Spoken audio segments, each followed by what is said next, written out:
धन्यवाद देते हैं कि प्रभु ने एक बार फिर हमें ये सुनहरा मौका दिया है कि हम प्रभु से उसी का दिया हुआ नया जीवन, एक न्यू लाइफ प्राप्त करने वाले बन सकें।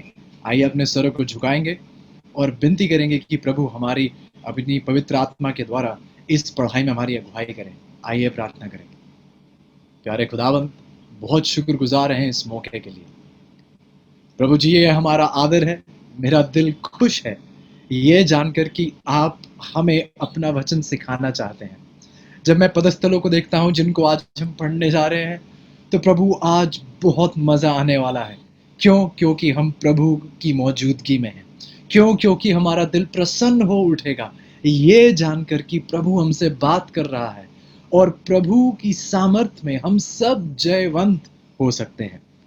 धन्यवादी हूँ प्रभु कि आपने मेरे अजीज़ों को इकट्ठा किया है। आपने इन्हें अपनी ताकत, अपनी सामर्थ और आपने इन्हें अपनी सुरक्षा में यहाँ लाए हैं। प्रभु, विनती करते हैं कि कोई भी चीज़, कोई अड़चन ना बने, कोई बाधा ना बने, और यदि शैतान कोई बाधा बनने की कोशिश करता है, विनती करते हैं कि हर उस हथियार का, जैसे बाइबल में बताती है, हर उस हथियार का जो हमारे खिलाफ बना है, आप उसका खात्मा करेंगे। इस विश्वास से, इस वायदे के साथ प्रभु, हम आगे विश्वास से बढ़ते हैं, ये जानते हुए कि आज हमारा दिल प्रभु के द्वारा पाप के उस बंदिश से मुक्त किया जाएगा। ये सारी आशीषें प्रभु हम अपने बल, अपने सामर्थ, अपनी अच्छाई के भरोसे पर नहीं, परंतु प्रभु यीशु मसीह के नाम से मांगते हैं। आमीन। आप सबका स्वागत है और उम्मीद करता हूं कि आप कुछ सीख रहे हैं। पहले दिन हमने इस कलाम की अहमियत को समझा और वो चीज़ दोबारा दोहराती चली जाएगी। ये पूरी सीरीज़ में मैं ये उम्मीद करता हूं कि ये कलाम आपके पास बार-बार पेश किया जाएगा और हम सबको ये बात का एहसास दिलाया जाएगा प्रभु के द्वारा कि प्रभु के कलाम में बहुत से गहने छुपे हैं। प्रभु के कलाम में बहुत सी सामर्थ प्रभु हमें देना चाहता है। हमने साथ पढ़ा था कि पवित्र शास्त्र की एक शांति है। प्रभु चाहते हैं कि वह शांति, वह सुकून हम सबके जीवन में हो सके। इसलिए मैं एक बार फिर आप सबको निमंत्रण दूंगा कि आप अपनी इस पवित्र वचन को उठाएं जो प्रभु ने आपको दिया है, और मैं विनती करता हूं कि आप इस पवित्र वचन में सिर्फ कहानियां ना पढ़ें, इन कहानियों में यीशु मसीह को देखना सीखें, यीशु मसीह को पहचानना सीखें। इन कहानियों में प्रभु चाहता है कि आपका ये अनुभव हो और स्वर्गदूत आपके साथ हैं, पवित्र आत्मा की सामर्थ आपके साथ है जब आप ऐसे काम करने की संघर्ष में रहते हैं।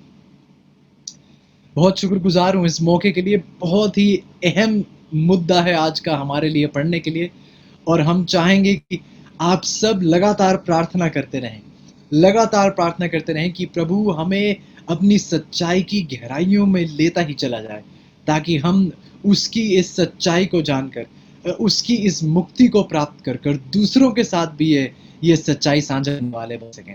चाहूँगा कि इस शुरुआत के लिए आप यूहन्ना की किताब मेरे साथ खोलिएगा और उसके तीसरे अध्याय में हम जाएंगे। यूहन्ना की किताब है, उसका तीसरा अध्याय है। ये किताब बहुत ही दिलचस्प है। यदि आप ध्यान से देखें तो यूहन्ना के बारे में बताया जाता है कि यूहन्ना सब चेलों में से सबसे छोटी उम्र का था। यूहन्ना यीशु मसीह के सबसे करीब रहा करता था। उसका सिर बताते हैं कि हमेशा यीशु मसीह की छाती पर पाया जाता था। क्योंकि ये इस उम्र में भी छोटा था, ये एक बच्चे के प्यार के साथ प्रभु यीशु मसीह के ऊपर बिल्कुल अपनी पकड़ बनाए रखता था, कभी छोड़ता नहीं था यीशु मसीह को। हम देखते हैं कि बाइबल हमें सिखाती है, क्योंकि इस बच्चे ने अपने दिल को प्रभु को इस प्रकार से समर्पित कर दिया था, क्योंकि इस छोटे बच्चे ने यीशु मसीह पर छोटी उम्र से ही एक ऐसी पकड़ बनाए रखी थी। हम देखते हैं कि प्रभु ने इस छोटे बच्चे को ये आदर दिया कि ये बच्चा आगे बढ़कर प्रकाशित वाक्य की किताब लिखने वाला बन सका और दूसरों को प्रभु यीशु मसीह की दी हुई भविष्यवाणियां दूसरों के साथ साझा करने वाला बन सका। यूहन्ना की किताब बहुत भिन्न है। हम देखते हैं कि ये गॉस्पल्स में आती है। मती, मार्कुस, लूका और यूहन्ना, ये चारों किताबें कुछ कुछ साथ लिखी जाती हैं, इन्हें गॉस्पल्स कहा जाता है। लेकिन यदि आप यूहन्ना की किताब देखें तो ये मती, मार्कुस और लूका से कुछ हटकर है। इनफैक्ट कुछ कहानी शायद आप यहाँ पाएंगे जिनकी तुलना आप मती, मार्कुस और लूका से नहीं कर पाएंगे।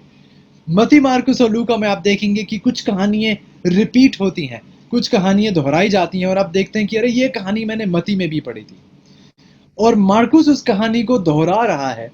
और वो कहानी इसलिए दोहराई जा रही है क्योंकि मार्कुस को पवित्र आत्मा ने एक अलग, उसके चरित्र के हिसाब से, उसके स्वभाव के हिसाब से उसे एक अलग ही, उसे एक एक एक एक दर्शन दिया है, जो एक खास चीज है प्रभु के बारे में, जो उसके दिल को लुभाती है, और वह उस यीशु मसीह की ओर आकर्षित है, और वो वह बात को सबके सामने रखना चाहता है।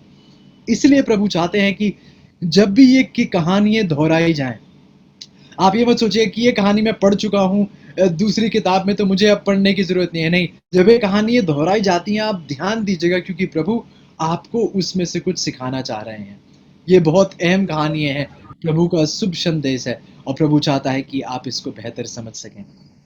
यूहन्ना जो प्रभु के साथ इतना करीब था, हमें बताया जाता है कि यीशु मसीह ने अपना दिल, अपने बारे में बहुत सी गहरी बातें यूहन्ना के साथ साझा की, और यूहन्ना ने हमारे सामने ये बहुत ही गहरी बातें रखी। आइए एक ऐसी कहानी को समझने के लिए हम शुरुआत करते हैं। यूहन्ना की किताब, उसका 3रा अध्याय, बहुत ही मानी हुई कहानी है, लेकिन हम चाहेंगे कि हम थोड़ी और गहराई से इस कहानी को समझने वाले बन सकें। आइए मेरे साथ यूहन्ना की किताब, उसका 3रा अध्याय है, कहानी है निकोदेमुस की। आप उससे बहुत वाकिफ हैं। आइए देखें कि बात क्या कहती है। यूहन्ना की किताब, उसका 3रा अध्याय और उसका पहला पद, बाइबल कहती है, फरीसियों में से निकोदेमुस नाम का एक मनुष्य था, जो यहूदियों का सरदार था। इसे यहूदियों का सरदार कहा जाता है, और ये बहुत अहम है कि आप इस बात पर गौर करें कि निकोदेमुस का जब इंट्रोडक्शन होता है, निकोदेमुस को जब पेश किया जाता है, तो उसका नाम जो यहाँ बताया जाता है कि ये यहूदियों का सरदार है। ये एक बहुत ही अहम जानकारी है, जो बाद में हम देखेंगे कितनी कितनी महत्वपूर्ण है निकोदेमुस को बेहतर जानने के लिए। यूहन्ना की 3:2 हमें बताता है, उसने रात को यीशु के पास आकर उससे कहा, हे रब्बी, हम जानते हैं कि तू परमेश्वर की ओर से गुरु होकर आया है, क्योंकि कोई इन चिन्हों को जो तू दिखाता है, यदि परमेश्वर उसके साथ ना हो तो नहीं दिखा सकता। यदि आप गौर करें तो निकोदेमुस रात के अंधेरे में प्रभु यीशु मसीह के पास आता है। यदि आप उसके शब्दों को सुने तो प्रभु यीशु मसीह की बढ़ाई कर रहा है। लेकिन यदि वह सचमुच में बढ़ाई करना चाहता था तो रात के अंधेरे में छिपकर क्यों आ रहा है? यदि वह सचमुच में इतना प्रिय समझता था यीशु मसीह को, तो रात के अंधेरे में क्यों छुपा आ रहा है? दिन के उजाले में क्यों नहीं आया? और ये बहुत, आज हमारे पास समय नहीं है इसकी गहराई में जाने का। लेकिन यदि आप निकोदेमुस की कहानी को देखें तो ये सारी बातें बहुत अहम हैं। यदि आप यहाँ देखें तो मैं आपकी शुरुआत में ही आपको इस बात की गहराई को आपके सामने पेश कर दूं। निकोदेमुस की शुरुआत यहाँ पर अंधकार से होती है। यदि आप निकोदेमुस की कहानी में देखते जाएं तो एक ऐसा उजाला उसके जीवन में आता है जो हमें बिल्कुल आश्चर्यचकित कर देता है। बाइबल बताती है कि रात के अंधेरे में निकोदेमुस यीशु मसीह से कह रहे हैं कि प्रभु, तू परमेश्वर की ओर से गुरु होकर आया है, क्योंकि कोई इन चिन्हों को जो तू दिखाता है, यदि परमेश्वर उसके साथ ना हो तो बिल्कुल नहीं दिखा सकता। यीशु का उत्तर सुनेगा। और मैं जब इस पदस्थल को पढ़ता हूं, मैं देखता हूं कि यदि ये निकोदेमुस ने मुझसे ऐसा कुछ कहा होता तो मैं कहता कि निकोदेमुस, आपका बहुत शुक्रिया, प्रभु की महिमा हो।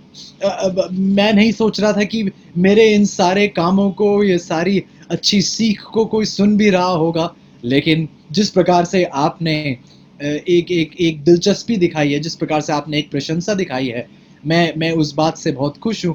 लेकिन यीशु ने ऐसा कोई उत्तर नहीं दिया। यीशु ने बल्कि उसको उत्तर दिया कि मैं तुझसे सच सच कहता हूं, यदि कोई नए सिरे से ना जन्मे तो परमेश्वर का राज्य देख नहीं सकता। यदि कोई एक नए सिरे से ना जन्मे तो परमेश्वर का राज्य देख नहीं सकता। अजीजों, आज की हमारी पढ़ाई का विशेष है प्रभु के द्वारा किया गया, प्रभु यीशु मसीह के द्वारा किया गया एक प्रत्यारोपण, एक ट्रांसप्लांट।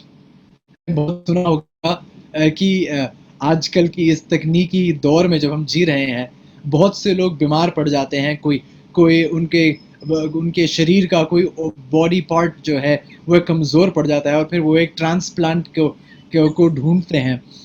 ये एक प्रत्यारोपण जो जो किया जाता है, सचमुच में यदि आप देखें, तो जो सचमुच का प्रत्यारोपण है, जो एक ऐसा प्रत्यारोपण है, जो सिर्फ़ एक नया पुर्ज़ा ही नहीं लगा देता, बल्कि उसके साथ एक नया जीवन लाता है, न्यू लाइफ़ आपको प्रदान की जाती है।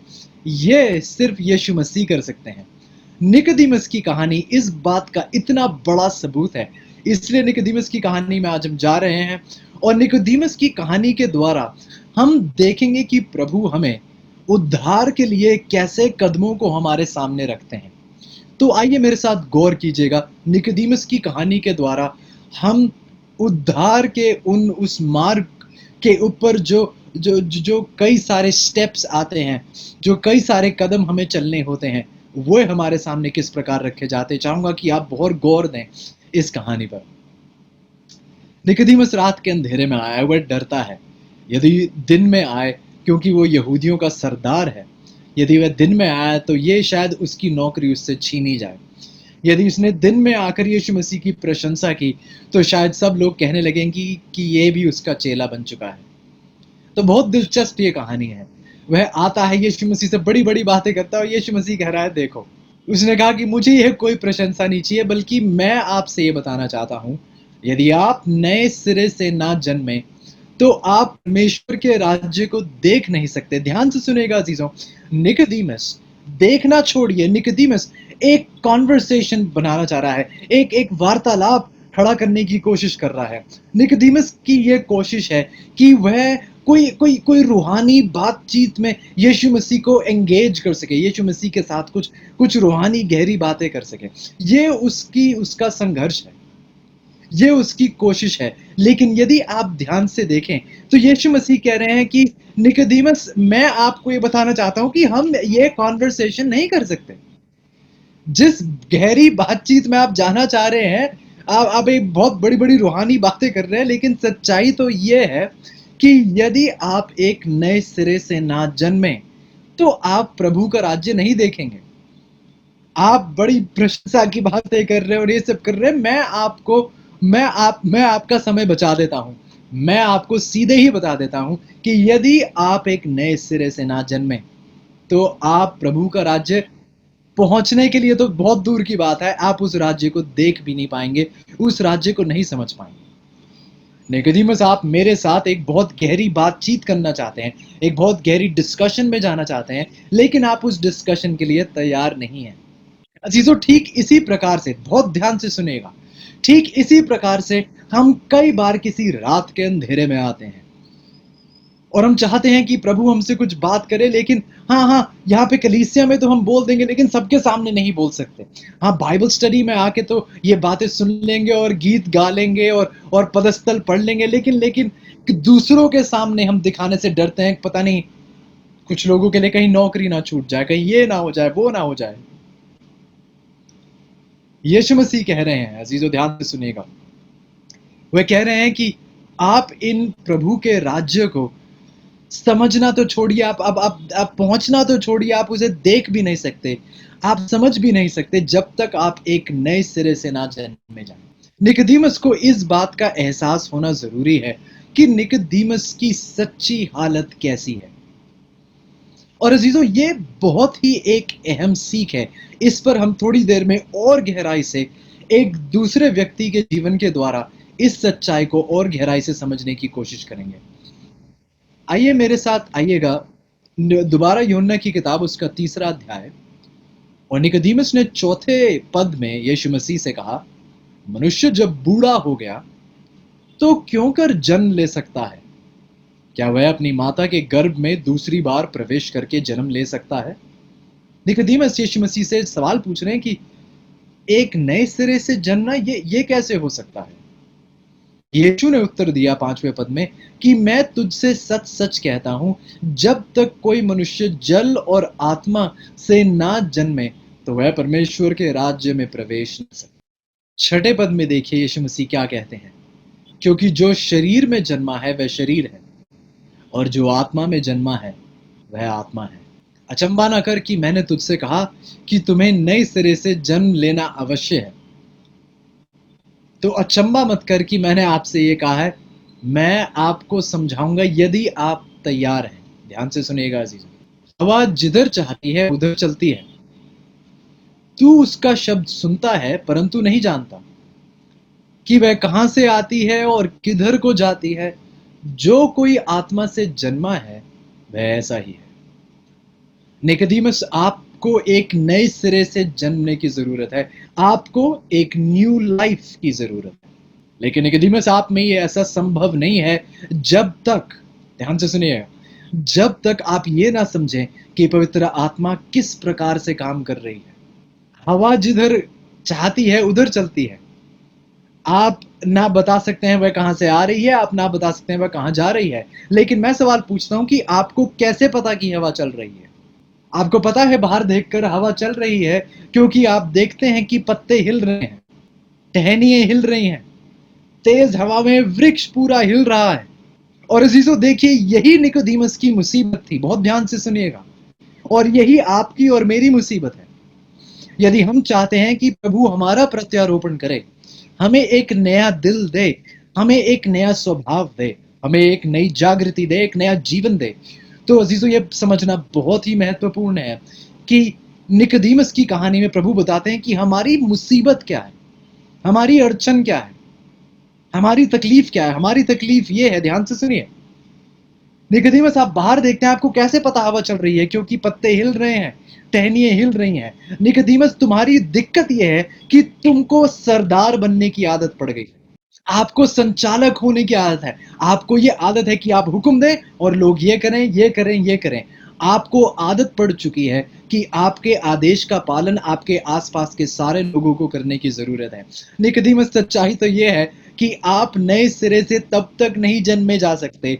आपको न्यू लाइफ अजीजों तब तक नहीं मिल सकती जब तक आप उस पत्ते की तरह नहीं हो जाते जो उस टहनी पर लगा हुआ है। कोई कह रहा है कि इसका क्या मतलब है, मैं पत्ता कैसे बन सकता हूं?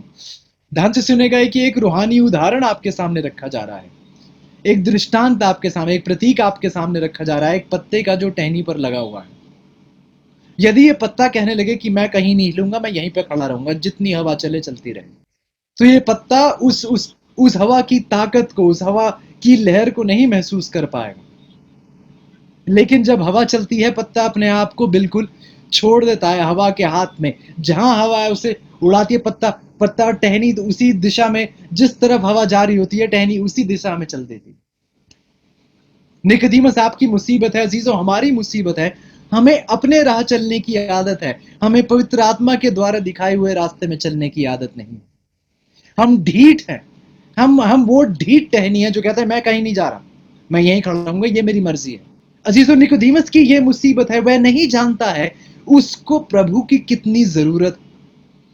हमें लगता है कि हमने पाप किए हैं, बुरे काम करे हैं, लेकिन हम ये नहीं जानते कि हमें कितनी जरूरत है, कितनी जरूरत है इस नई जीवन की, इस न्यू लाइफ की। और अजीजों, होगी भी नहीं।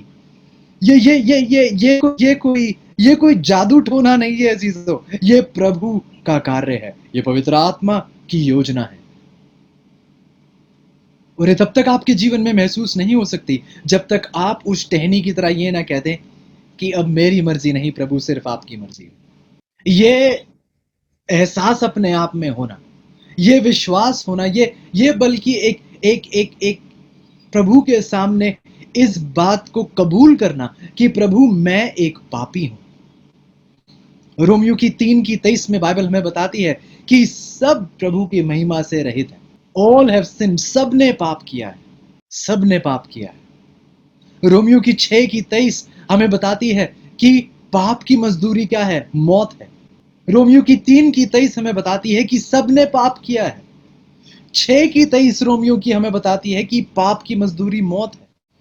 अजीजों, निकोदेमुस की तरह ये हमारे लिए जानना बहुत जरूरी। मैं बताता हूं क्यों। आगे देखिए निकोदेमुस क्या कहता है। निकोदेमुस ने उससे कहा, 9वें पद में, यूहन्ना 3:9, देखिएगा बाइबल क्या कहती है।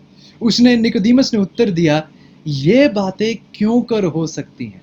आ आ अब सरदार, हलीमियत में प्रभु से यह सवाल पूछता है कि प्रभु ये सुनने में बहुत अच्छा है, मैं चाहता हूं ऐसा हो, लेकिन ये कैसे हो सकता है?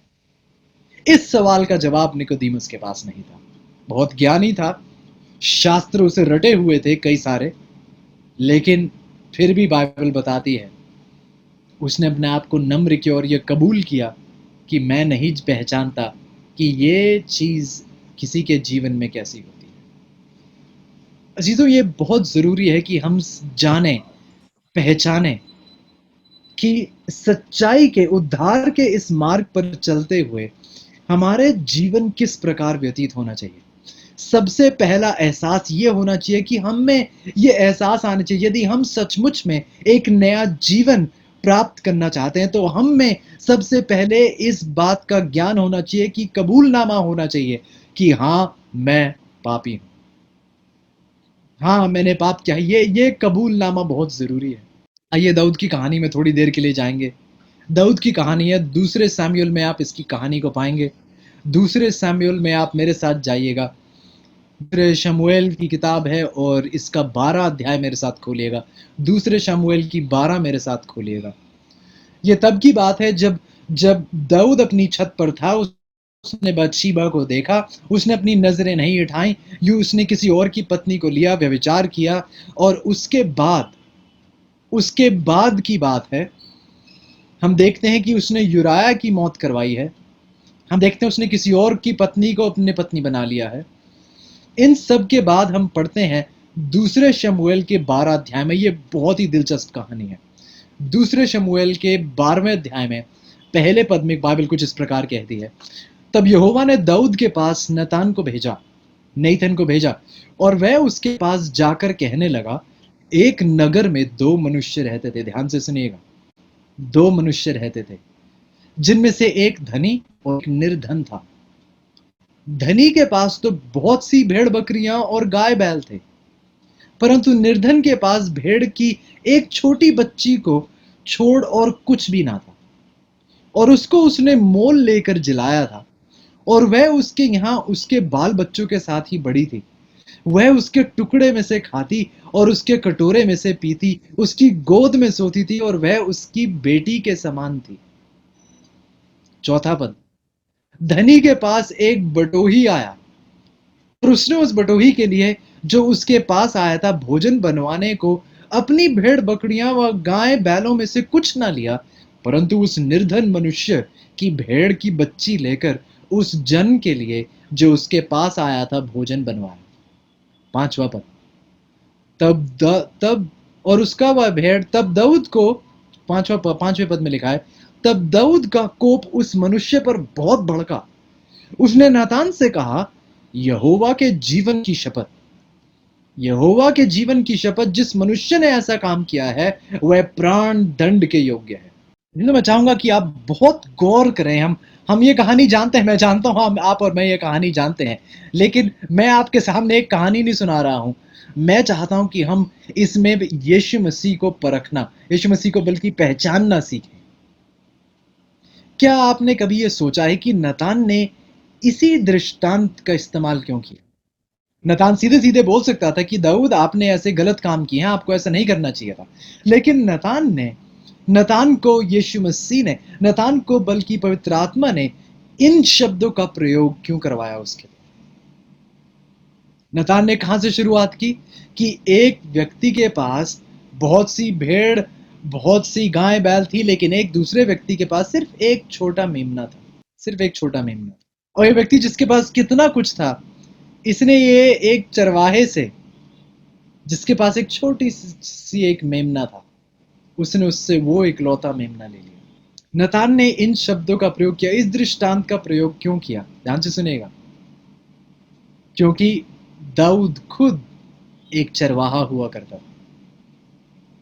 राजा बनने से पहले दाऊद खुद एक चरवाहा हुआ करता था। दाऊद खुद अपनी भेड़ों की कदर करता था। दाऊद खुद अपने पूरे दिलो जान से इनकी इनकी इनका ख्याल करता था, इनकी रखवाली करता था। दाऊद बहुत प्यार करता था अपनी भेड़ बकरियों से। वह जानता था कि एक चरवाहे के दिल पर क्या बीतती है जब एक छोटा मेमना या कोई भेड़ उससे चुरा ली जाती।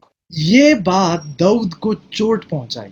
इस बात ने दाऊद की दिल की गहराई में चोट पहुंचाई, क्योंकि अब ये कहानी को ये बेहतर समझ सकता था। जब इसके अपने दिल पर बनाई थी, एक चरवाहे के दिल पर बनाई थी, अब ये इस कहानी की गहराई को बेहतर समझ सकता था। आगे देखिएगा, छठे पद में दूसरे शमूएल के 12 के 6 में बाइबल कहती है, और उसको वह भेड़ की बच्ची का औगुना भर देना होगा, क्योंकि उसने ऐसा काम किया और कुछ दया नहीं की। तब नतान ने दाऊद से कहा, तू ही वह मनुष्य है, यूर द मैन। नतान ने दाऊद से कहा, दाऊद, यदि आप ढूंढ रहे हैं कि वह व्यक्ति कौन है जिसके ऊपर जो प्राण दंड के योग्य है, दाऊद आप ही वह मनुष्य है। इसराइल का परमेश्वर यूं कहता है कि मैंने तेरा अभिषेक करा के तुझे इसराइल का राजा ठहराया, और मैंने तुझे शाऊल के हाथ से बचाया, फिर मैंने तेरे स्वामी का भवन तुझे दिया। प्रभु उसे सब याद दिला रहा है किस प्रकार से प्रभु ने उसका ख्याल रखा और उसको आशीषित किया। आगे देखिए क्या होता है।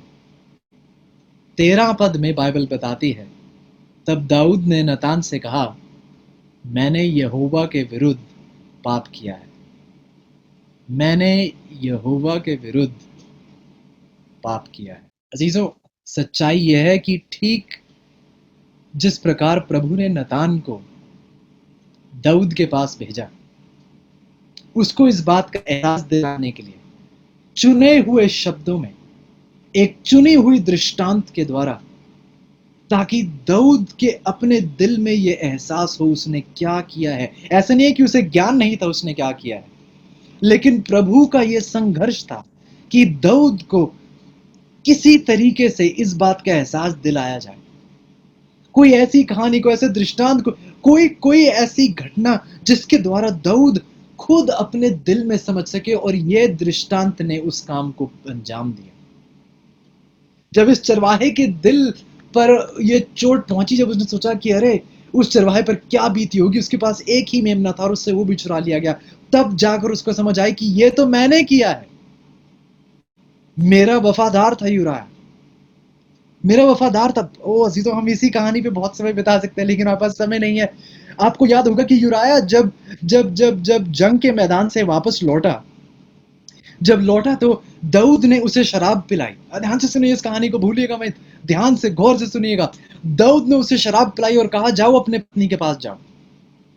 लेकिन यूराया ने उससे कहा कि नहीं, मैं नहीं जाऊंगा, मैं आपके पास रहूंगा, मैं छोड़कर नहीं जा सकता, मैं यहीं रहूंगा। अजीजों, क्या आपने यूराया, बहुत ही दिलचस्प मौका होगा जब स्वर्ग में यूराया से मिलने का मौका मिलेगा, क्योंकि यूराया अजीजों शराब के नशे में भी, ध्यान से सुनिए, शराब के नशे में भी उसकी अकल, उसकी पवित्रता, शराब के नशे के बाद भी वह एक ऐसे इंसान से बेहतर निर्णय ले रहा है जिसने शराब नहीं पी है। एक शराबी होकर भी वह एक ऐसे इंसान जिसने शायद शराब नहीं पी थी उस दिन, उससे बेहतर निर्णय लेने वाला हो रहा है। दाऊद के दिल और दिमाग पर पाप का नशा, यूराया के दिल और दिमाग पर वफादारी का नशा था। उसे वफादार रहना था अपने मालिक से। दाऊद ने दाऊद ने ये बात भूल चुका था। ये नम्र चरवाहा जो था, नम्रता भूल चुका था। अजीजों, उसके दिल पर यह चोट पहुंची जब उसने वो चरवाहे की कहानी सुनी। सवाल यह है अजीजों, आपको ये एहसास दिलाने के लिए प्रभु को कितना संघर्ष करना पड़ेगा। सालों से प्रभु ये कोशिश कर रहे हैं कि किसी प्रकार, किसी दृष्टांत के द्वारा, किसी संदेश के द्वारा, किसी वीक ऑफ प्रेयर के द्वारा, किसी मीटिंग के द्वारा, किसी भाई बंधु के द्वारा प्रभु आपके दिल पर वह एहसास पैदा करें, ताकि आप दाऊद की तरह अपने मुंह से एक कबूलनामा पेश करें कि प्रभु मैंने पाप किया है, प्रभु मैंने पाप किया है। प्रभु कोशिश कर रहा है अजीजों, बहुत कोशिश कर रहा है। आप जानते हैं, आप इस बात की गवाही दे सकते हैं। यदि मैं आप सबसे पूछूं तो आप सब मेरे को ये गवाही दे सकते हैं कि हाँ, प्रभु बार बार मेरे दिल पर यह एहसास दिलाने की कोशिश कर रहा है। ये मेरा डीठपन है कि मैं उसे अस्वीकार कर देता हूं। अजीजों, बहुत ही महत्वपूर्ण है कि हम सबसे पहले यह समझें कि हमने सचमुच में प्रभु के विरोध में एक जीवन जिया है। यह सब कुछ होने के बाद आइए देखिए, हमें बताया जाता है कि भजन संहिता की किताब और उसका 51 अध्याय, हमें बताया जाता है कि यह अध्याय जब नतान ने दाऊद से बात की और नतान जब चला गया, उसके बाद और अगली सुबह से पहले कहा जाता है कि उस समय के दौरान जब नतान ये बातें कहकर चला गया और अगली सुबह से पहले कहा जाता है कि ये भजन संहिता की 51 जो है दाऊद के द्वारा लिखी गई थी। और देखिए इस सुंदर, बहुत ही सुंदर पद में दाऊद कहता है हे परमेश्वर, भजन संहिता इसका 51 और इसका 10 ऐत, भजन संहिता की 51 का 10 कहता है हे परमेश्वर, मेरे अंदर शुद्ध मन उत्पन्न कर और मेरे भीतर स्थिर आत्मा नए सिरे से उत्पन्न कर। हे परमेश्वर, मेरे अंदर एक शुद्ध मन, एक नया दिल उत्पन्न कर, पैदा कर, और मेरे भीतर एक स्थिर आत्मा नए सिरे से, एक न्यू लाइफ से उत्पन्न कर। इस बात को इसने प्रभु के सामने रखा और गिड़गिड़ाया। उसने ये नहीं कहा प्रभु मेरे मन को, मेरे दिल को शुद्ध कर। उसने कहा नहीं, मुझे एक नए मन की, एक नए दिल की जरूरत है। अजीजों, सच्चाई तो यह है कि बहुत अरसे से प्रभु एक मांग कर रहे हैं। आइए उस मांग के बारे में पढ़ते हैं। प्रोवर्ब्स की किताब है, नीति वचन की किताब है, उसका 23 अध्याय और उसका 26 पद मेरे साथ देखिएगा आप। नीति वचन की किताब है, उसका 23 अध्याय और उसका 26 पद। नीति वचन की 23 का 26 बाइबल कुछ इस प्रकार कहती है, हे मेरे पुत्र, अपना मन मेरी ओर लगा और तेरी दृष्टि मेरे चाल चलन पर लगी रहे। यदि आप उसे अंग्रेजी में पढ़ें तो प्रभु कहते हैं कि सन गिव मी योर हार्ट, कहते हैं कि हे पुत्र अपना दिल मुझे दे दे, अपना मन जो है मुझे दे दे। तेरा मन इधर भागा और उधर भागता है। यदि आप सुरक्षित रहना चाहते हैं, यदि आप उद्धार में कायम रहना चाहते हैं, ये दिल मुझे दे दे, ये दिल मुझे दे दे। मुझे इसकी हिफाजत करनी बहुत अच्छे से आती है। ये तो प्रभु चाह रहे हैं, प्रभु चाह रहे हैं कि वह आपको और मुझको इस पापों की क्षमा का वरदान देने वाले बन सके। प्रभु बहुत अरसे से चाहते हैं कि हम इस बात का एहसास करें कि हम पापी हैं और प्रभु हमें हमें क्षमा का वरदान देने वाले बन सके। आइए देखेंगे पहले यूहन्ना उसका पहला अध्याय और उसकी 9 ऐत। पहले यूहन्ना उसका पहला अध्याय और उसकी 9 ऐत। पहले यूहन्ना उसका पहला अध्याय उसकी 9 ऐत। बाइबल कुछ इस प्रकार कहती है, यदि हम अपने पापों को मान लें, ध्यान से सुनिए, यदि हम अपने पापों को मान लें तो वह हमारे पापों को क्षमा करने। अजीजों, सिर्फ यह नहीं कि हाँ हम प्रार्थना में आए और कहें कि प्रभु हमारे पापों को माफ कर दे, नहीं, स्पष्ट रूप से प्रभु के सामने बताना कि प्रभु ने ये किया है, ये किया है, ये किया है। प्रभु हाँ मैंने मेमना चुराया है, प्रभु हाँ मैंने ये गलत काम किया, प्रभु हाँ मैंने ये झूठ बोले हैं, प्रभु हाँ मैंने ऐसे ऐसे ऐसे ऐसे ऐसे धोखे किए हैं, प्रभु मुझे माफ कर। यदि आप अपने पापों को मान लें, यदि आप वह कबूलनामा प्रभु को पेश करें, आपके दिल में वह एहसास उठे, और उसके बारे में भी हम और बात करेंगे। यदि आप अपने पापों को मान ले तो वह हमारे पापों को क्षमा करने और हमें सब अधर्म से शुद्ध करने में विश्वास योग्य और धर्मी है। वह विश्वास योग्य और धर्मी है। बहुत ही अहम शब्द हैं अजीज। प्रभु यहां कहता है कि यदि हम मान लें, हमसे कुछ मांग नहीं रहा, सिर्फ इतना कह रहा है कि यदि आप मान लें, कबूल लें कि आपने ये पाप किए हैं, यदि आप अपने पाप कबूल लें तो वह सिर्फ आपके पापों को क्षमा ही नहीं करेगा, पर आपको अपने सारे अधर्म से शुद्ध करने में भी वह विश्वास योग्य है और धर्मी। अंग्रेजी में लिखा है कि he is faithful and just. और इसी ध्यान से सुनिएगा, एक बार एक मीटिंग में थे और मीटिंग के दौरान एक व्यक्ति आए उस आराधनालय में, और मैं एक संदेश प्रभु की दया के, उसकी कृपा के द्वारा एक संदेश साझा कर रहा था। जब ये थोड़ी सी बुजुर्ग उम्र के व्यक्ति आए और आकर बैठ गए और बहुत और सुन रहे थे और बस वहाँ बैठे हुए थे। बहुत ही नम्र थे, उनका शरीर काफ़ी कमज़ोर दिख रहा था। और जब इन्होंने संदेश को सुना, मेरे पास उठकर आए और इन्होंने मेरे को बताया कि एक व्यक्ति था जिसकी इनसे कोई जान पहचान नहीं थी, इसे शायद ये इसे जानते भी नहीं थे, इनका कोई रिश्तेदार नहीं था ये। और मेरे को बताने लगी कि ये एक व्यक्ति था, वह बहुत कमज़ोर था, वह बीमार पड़ गया था। तो मैंने क्या किया, मैंने उन्हें लिया और मैं उन्हें एक संस्था के पास, आई थिंक वह छोड़ आए, और उस संस्था को इन्होंने पैसे दिए कि इनका ख्याल रखें, क्योंकि ये बहुत कमज़ोर थे, शायद बीमार थे। तो इस व्यक्ति ने जो जो अब यहाँ आराधनालय में बैठे हुए थे, इन्होंने उठ के बताया कि मुझे कि मैं इस व्यक्ति को लेकर गया उस संस्था में, मैंने उन्हें रखा, उन्हें पैसे दिए ताकि वह इनका ख्याल रख सकें। लेकिन कुछ देर बाद उस व्यक्ति की मृत्यु हो गई और मेरे सामने आकर कह रहे हैं कि मुझे माफ़ी चाहिए, खुदा शायद मुझे माफ़ नहीं करेगा क्योंकि मैंने उस व्यक्ति का ख्याल नहीं रखा। और मैं अभी भी जब सोचता हूँ अभी उसके बारे में, तो मुझे ध्यान में आता है कि आपने अपने पैसे, ये आपके रिश्तेदार नहीं है, आपका इनसे कोई वैसे कोई रिश्ता नहीं है, लेकिन आपने एक अनजान व्यक्ति के लिए अपने पैसे दिए हैं ताकि को उस संस्था जो हॉस्पिटल या क्लिनिक या जो भी है उनका ख्याल रख सके। लेकिन अब आपको इस बात की चिंता है, अब आपको इस बात की चिंता है कि मैंने उसका ख्याल नहीं रखा, उनकी मृत्यु हो गई, मैं नहीं जानता कि संस्था वालों ने उनका सचमुच में ख्याल रखा। और वे परेशान थे, बहुत परेशान थे, कहने लगे प्रभु मुझे माफ़ नहीं करेगा इस बात के लिए, प्रभु मुझे माफ़ नहीं करेगा इस बात के लिए, प्रभु मुझे माफ़ नहीं करेगा इस बात के लिए। और वह बल्कि शायद माफ़ी ढूंढ रहे थे, बल्कि बिल्कुल चाहते थे कि उनके पाप क्षमा हो जाएं। और मैंने कुछ देर उनसे बात की, कलाम उनके सामने रखा, और जो आनंद उनके दिल पर आया, जो आनंद उनके दिल पर आया, जो सुकून उनके ऊपर आया, कितना आशीषित वो लम्हा था। अजीजों, कई सारे लोग अपने जीवन को देखकर कहते हैं कि मैं इस काबिल नहीं कि प्रभु मुझे माफ़ कर दे। सच्चाई तो ये अजीजों कि हम कभी भी इस काबिल नहीं हो पाएंगे। यदि आप अपनी काबिलियत के लिए इंतजार कर रहे हैं तो वो दिन कभी नहीं आएगा।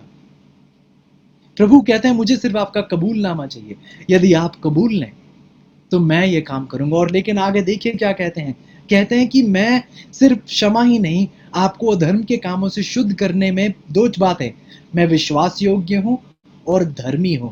ध्यान से सुनिए, मैं विश्वास योग्य हूं और धर्मी हूं। I am faithful and just. वह कहते हैं कि मैं विश्वास योग्य हूं और धर्मी हूं। अजीजों, बाइबल कहती है कि प्रभु आपको क्षमा करने में विश्वास योग्य है। यदि आप ये सवाल पूछते हैं कि पता नहीं प्रभु ने मुझे क्षमा किया है या नहीं, क्योंकि वह कहते हैं कि मैं विश्वास योग्य हूं कि मैं आपको सचमुच में क्षमा करूंगा, मैं विश्वास योग्य हूं कि मैं आपको क्षमा करूंगा। यदि आप क्षमा पर सवाल उठा रहे हैं, पता नहीं प्रभु ने मुझे माफ किया है या नहीं, पता नहीं प्रभु कभी मुझे माफ करेगा या नहीं, जब आप उसकी क्षमा पर सवाल उठाते हैं तो शायद आप भूल जाते हैं आप उसके विश्वास योग्य होने पर सवाल उठा रहे हैं। क्या आपने ध्यान से सुना? क्योंकि प्रभु ने कहा मैं विश्वास योग्य हूं कि मैं आपको क्षमा करूंगा। यदि आप उसकी दी हुई क्षमा पर सवाल उठाते हैं, पता नहीं मुझे माफ किया है या नहीं, जब आपने सच्चे मन से कबूला है फिर भी आपको नहीं लगता कि उसने माफ किया है या नहीं, तो आप उसकी माफी पर ही नहीं, आप उसके विश्वास योग्य होने पर भी सवाल उठा रहे हैं। क्योंकि उसने कहा कि मैं विश्वास योग्य हूं कि मैं आपको सिर्फ माफी नहीं करूंगा, आपको शुद्धता के कर्मों से शुद्ध करूंगा। अजीजों, कबूलना बहुत जरूरी है, यह पहला कदम है। जब हम कबूल लेते हैं अजीजों, तो प्रभु हमें पश्चाताप की ताकत देता है। पश्चाताप आपके और मेरे पास नहीं है। एक बहुत ही दिलचस्प पद अभी फैमिली के साथ, परिवार के साथ जब वर्शिप कर रहे थे, उस दौरान एक पद आया और मैंने वो पद मुझे बहुत बहुत अच्छा लगता है। मैं चाहूँगा कि आप मेरे साथ आए। यूहन्ना की किताब है, उसका पहला अध्याय है और उसका 12 पद है। यूहन्ना की किताब है, उसका पहला अध्याय है और उसका 12 पद है। ये बहुत ही अहम पद है। बाइबल कहती है, पहला यूहन्ना की किताब पहला अध्याय उसका 12 पद, बाइबल कहती है, परंतु जितनों ने उसे ग्रहण किया, ध्यान से सुनिए, जितनों ने उसे ग्रहण किया उसने उन्हें परमेश्वर के संतान होने का अधिकार दिया। अर्थात उन्हें जो उसके नाम पर विश्वास रखते हैं। हिंदी की बाइबल कुछ इस प्रकार कहती है, ठीक है, कि जिन्होंने उसे ग्रहण किया उसने उन्हें परमेश्वर के संतान होने का अधिकार दिया। जब आप हिंदी में पढ़ते हैं तो कुछ इस प्रकार समझ लगती है कि हाँ, जब हम उसे स्वीकार करते हैं, जब हम यीशु मसीह को स्वीकार करते हैं, तो वह हमें अपना पुत्र होने का, अपनी पुत्री होने का अधिकार देता है। सुनने में अच्छा लगता है, लेकिन यदि आप अंग्रेजी में पढ़ें तो अंग्रेजी में लिखा है कि जितने लोग उसे स्वीकार करते हैं उतने लोगों को वह उसके पुत्र पुत्री बनने की सामर्थ्य देता है। पता नहीं, शायद आपको ये दिलचस्प लगा नहीं, मैं एक बार फिर दोहराऊंगा। जितने लोग उसे स्वीकार कर ले उतने लोगों को वह उसके पुत्र पुत्री बनने की सामर्थ्य देता है। अजी तो ये एक अलग चीज है कि हाँ, हमने उसे स्वीकार लिया, अब हमारे पास अधिकार है उसके पुत्र बनने का। और ये ठीक अलग बात है ये सोचना कि जब हम उसे ग्रहण कर लेते हैं तो वह हमें सामर्थ्य देता है, जो सामर्थ्य हम में नहीं है। हम में ढीठपन है, हम में बुराई है, हम में बहुत से कलंक हैं। प्रभु हमें सामर्थ्य देता है कि हम पश्चाताप पा सके, हम उसकी क्षमा पा सके, हम उसके दिखाए हुए रास्तों पर चलने वाले बन सके। लेकिन ये पश्चाताप जो है, कई लोग कई बार सोचते हैं कि ये पश्चाताप हमें हमें जीतना है, हमें उत्पन्न होना चाहिए, हमारे मन में हमें पैदा करना चाहिए ये पश्चाताप। आइए मेरे साथ प्रेरितों के काम की किताब है, उसका 5वां अध्याय है और उसका 31 पद है। प्रेरितों के काम उसका 5वां अध्याय और उसका 31 पद मेरे साथ देखिएगा बाइबल क्या कहती है। प्रेरितों के काम 5वां अध्याय उसका 31 पद बाइबल कहती है, उसी को परमेश्वर ने, यीशु मसीह के बारे में बात करते हुए बाइबल कहती है, उसी को परमेश्वर ने प्रभु और उद्धारक ठहराकर अपने दाहिने हाथ से सर्वोच्च कर दिया कि वह इसराइलियों को मन फिराव की शक्ति और पापों की क्षमा प्रदान करे। आपने ध्यान से सुना कि वह पापों की क्षमा प्रदान करता है, लेकिन उसी के साथ साथ वह इसराइलियों को क्या देता है? मन फिराव की शक्ति, पश्चाताप की शक्ति। अजीजों ध्यान से सुनिए, क्षमा आपके बस में नहीं है, क्षमा पाना आपकी काबिलियत नहीं है, ये प्रभु का प्रदान है। यदि आप कबूल लें आपको मिलेगी, और यदि आप कबूल लेंगे तो प्रभु वहीं नहीं रुकेंगे, प्रभु अगला कदम लेकर आपको पश्चाताप की ताकत देंगे, आपको मन फिराव की शक्ति देंगे। बहुत से लोग अपने बल में पश्चाताप अकम्प्लिश करने की, पश्चाताप पूरा करने की, पश्चाताप अपने आप में उत्पन्न करने की कोशिश कर रहे हैं। यदि क्षमा प्रभु का वरदान है तो बाइबल कहती है कि पश्चाताप भी प्रभु का वरदान है। ये हम कैसे कर सकते हैं? ये कैसे मुमकिन है? ये कैसे मुमकिन है? आइए चलें जहां से हमने शुरुआत की थी। निकोदेमुस की कहानी यूहन्ना की किताब है, उसका 3रा अध्याय है। आइए जहां से शुरुआत की थी उस तरफ जाते हुए हम अंत करेंगे। यूहन्ना की किताब है, 3रा अध्याय है, निकोदेमुस की कहानी है। निकोदेमुस जानना चाहता है कि ये नए सिरे से जन्मने के लिए क्या करने की जरूरत है। प्रभु ये कैसे हो सकता है, मुझे नहीं समझ में आता। यीशु मसीह बल्कि उससे सवाल भी पूछते हैं। आप देखिएगा मेरे साथ, यीशु मसीह उससे सवाल भी पूछते हैं, क्योंकि निकोदेमुस ने 9वें पद में, यूहन्ना की 3:9 में निकोदेमुस ने पूछा कि ये बातें क्यों कर हो सकती हैं, ये कैसे हो सकती हैं ये बातें। तो सुनकर यीशु ने उससे कहा, तू इसराइलियों का गुरु होकर भी इन बातों को नहीं समझता। और शायद यही मुसीबत है, क्योंकि तू गुरु समझता है अपने आप को, सरदार समझता है, इसलिए ये बातें समझ में नहीं आती। ये समझने के लिए हलीमियत की जरूरत है, नम्रता की जरूरत है, उस एहसास की जरूरत है, उस कबूलनामे की जरूरत है।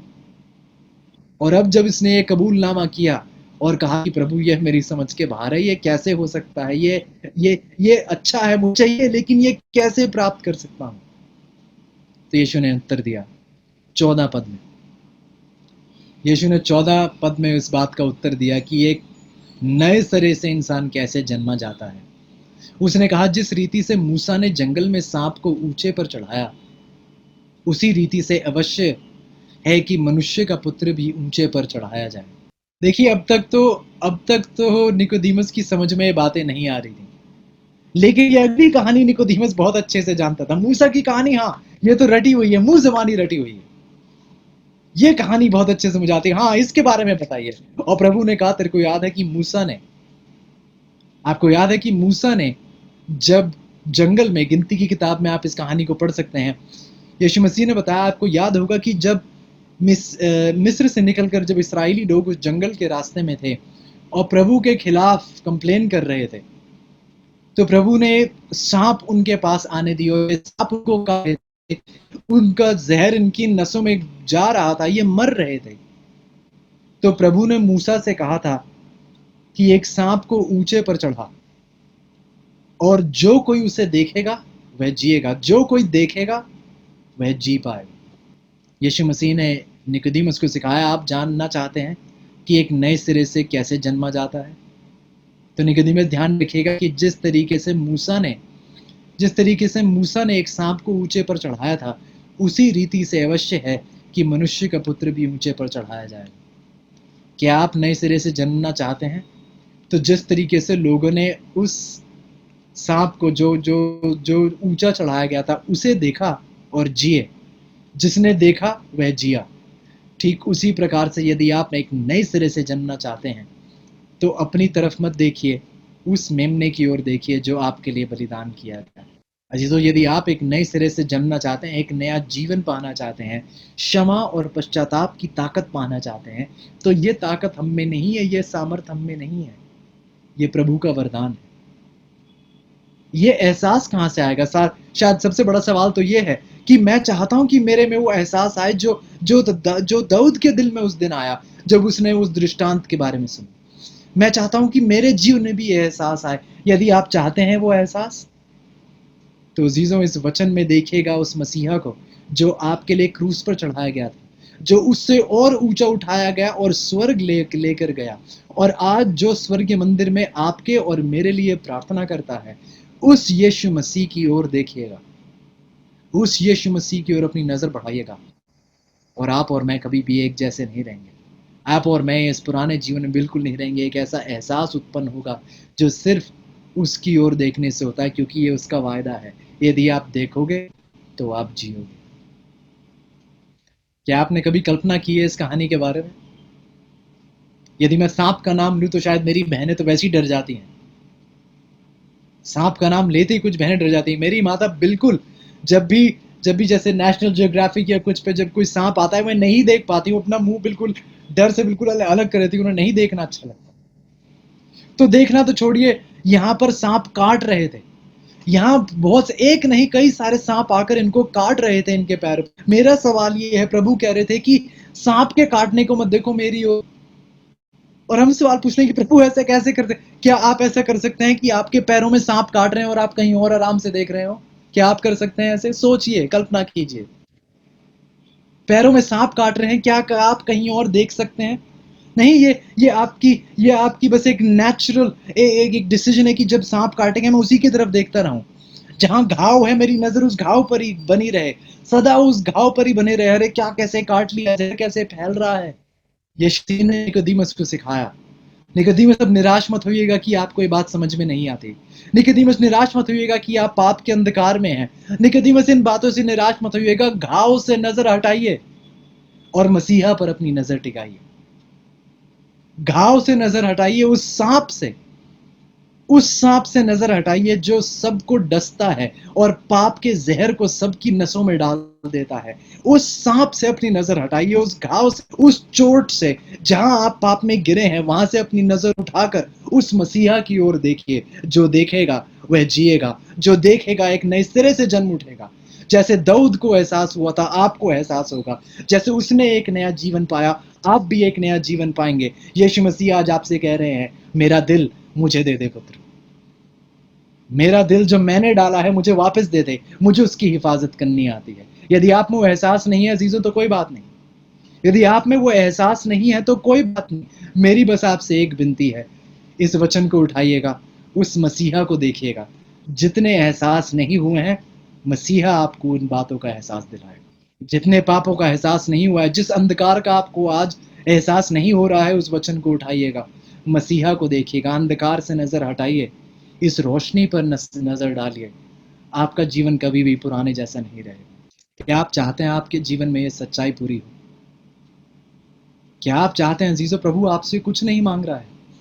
प्रभु बस ये कह रहा है कि क्या आप अपना थोड़ा समय मुझे दे सकते हैं रोज। मैं जानता हूं कि आप विश्वास में कमजोर हैं, जानता हूं कि आप में दृढ़ता नहीं है, जानता हूं कि आप मजबूत नहीं हो रहे हैं रूहानियत में।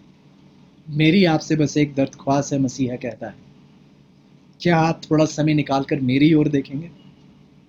पाप की ओर देखकर निराश मत होइए, अड़चन की ओर देखकर पसहिम्मत मत हो जाइए, मेरी ओर देखिए, मेरी ओर देखिए। प्रभु कहते हैं, मेरी ओर देखिए। क्या कोई है जो अपने घाव से हटकर मसीहा के घाव को देखना चाहता है?